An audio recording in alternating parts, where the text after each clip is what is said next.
Сәлеметсіздер ме, құрметті білімгерлер. Кеңістік пен уақыт деп аталатын бөлімдегі Жарасқан Әбдірашевтің өмірімен, шығармашылығымен таныс боламыз. Яғни бүгінгі сабағымыздың тақырыбы осы. Сабағымызды бастамас бұрын бүгінгі сабақтың мақсаттарына тоқталып кетсек. Бүгін біз сіздермен әдеби шығарманың жанрлық табиғатына талдау жасау арқылы ұлттық құндылықтардың маңыздылығын контекстімен үндестіреміз. Және Жарасқан Әбдірашевтің «Жала сенің ұлың» өлеңінің мазмұндылығын баяндаймыз, сюжетін талдайтын боламыз. Яғни осы мақсатқа жету үшін біз сіздермен алдағы берілген тапсырмаларды, тақырыптарды жақсы меңгеріп алуымыз керек.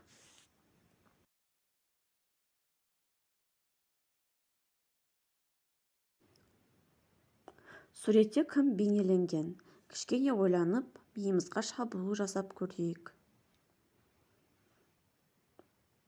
Дұрыс айтасыздар, суретте бейнеленген кісі бұл бүгінгі өтетін тақырыбымыз, яғни Жарасқан Әбдірашев.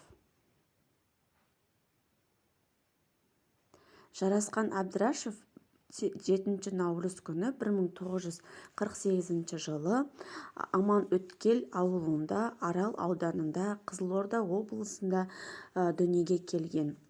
Қазақтың ақыны, сыншы, аудармашы және ысқақшы. Қазақ әдебиетіне өз үлесін қосқан тұлғалардың бірі, сыншы кісі, аудармашы. Аударма ісінде де қазақ әдебиетінде де біраз еңбектері бар. Жарасқан Әбдірашев 2001 жылы 10 ақпанда Алматы қаласында дүниеден озған. Жарасқан Әбдірашевтің шығармалары да өзі де қазақ әдебиетінің дамуына үлкен септігін тигізген тұлғалардың бірі. Өміріне келетін болсақ, Жарасқан Әбдірашев 1956 және 1960 жылдары Ақшатау бөлімшесіндегі Бастауыш Арал қаласындағы Шевченко атындағы орта мектепте оқыған болатын. Ал 1963 жылы Жақсы Қылыш жұмыскерлер кентінде орта мектептің 9 сыныбында тамамдап, Қазалы ауыл шаруашылық техникумын механика мамандығын оқуға түскен болатын. Яғни 14-15 жасар кезінде Арал аудандық Толқын, Қазалы аудандық Ленин туы, Қызылорда облыстық Ленин жолы газеттерінде тырнақылық өлеңдерімен, мақала әңгімелерімен, аудармаларымен жариялана бастаған болатын.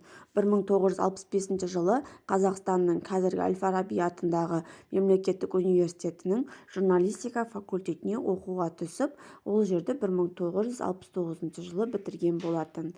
Жарасқан Әбдірашевтің өмірінде көп деген кезеңдер болған. Бұл кезеңдер оның тікелей шығармаларының туындауына әкеп соқтырған болатын.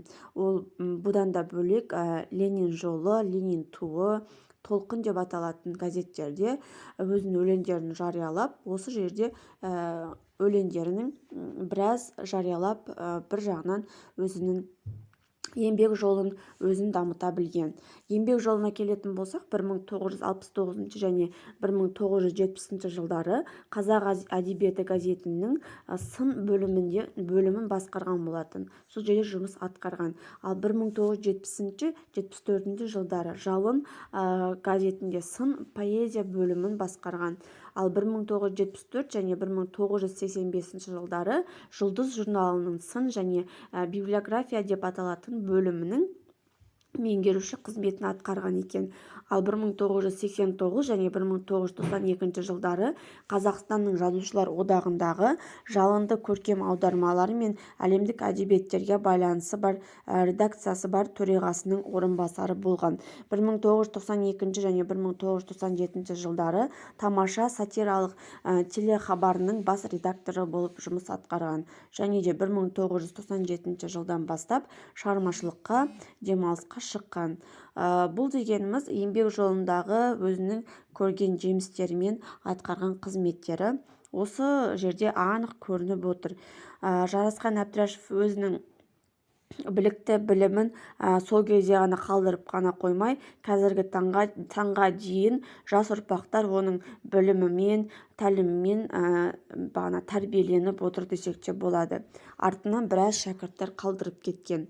Енді өмір жолын айттық, шығармашылығына тоқталатын болсақ, шығармашылығында тұңғыш кітап 1969 жылы Ақ қайран және 1970 жылдары Найзағалы жас, 1971 жылы Саясат, Парасат парыз, Дала сенің ұлыңмын, Соғыстан соң туғандар, Перзент парызы, Сана соқпағы, Әзілің жарасса деп аталатын 1989-80 жылдары, 88 жылдары, 77-75 жылдары жарық көрген шығармалары бар.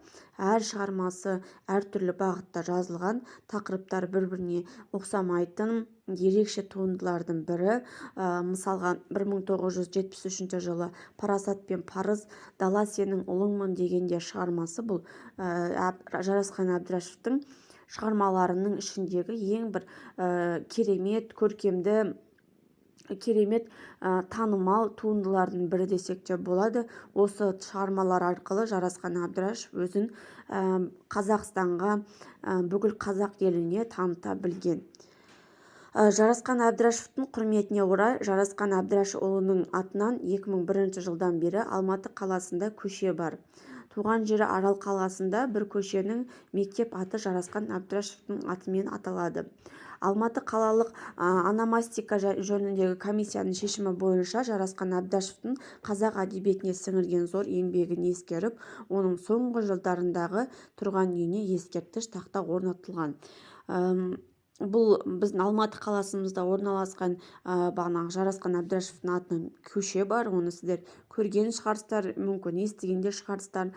Және де өзінің туған жері Арал қаласында осы Жарасқан Әбдірашев атындағы мектепте бар, яғни мектеп осы кісінің атынан. Одан бөлек Алматы қаласындағы өзінің тұрған үйін мұражай ретінде ескерткіш орнатып қойған болатын. Жарасқан Әбдірашевті бір сөзбен айтқанда қазақ әдебиетіндегі керемет тұлғалардың бірі, қазақ әдебиетінің дамуына өзінің үлесін септігін тигізген тұлғалардың бірі десек те болады. Енді бүгінгі сабағымызды қорытындылай келе, бүгін біз сіздермен Жарасқан Әбдірашев деп аталатын қазақ әдебиетіндегі нар тұлғаларымыздың бірін сөз еттік. Шығармашылығы, өмір жолы, еңбек жолы, қандай кітаптар шығарды, соның барлығы жайлы біз білдік. Енді бұл деген тек осы ғана емес, айтар нәрсем бұдан да көп мәліметтер бар. Мен сіздерге қысқа нұсқа түсінікті ретінде айтып отырмын. Жарасқан Әбдірашев қазақ әдебиетінің керемет тұлғаларының бірі, жазушы, сықақшы, драматург деп атасақ та болады. Енді бүгінгі сабағымыз осымен аяқталды. Бүгінгі сабақ сіздерге ұнады деген ойдамын. Келесі сабаққа дейін сау саламатта болыңыздар.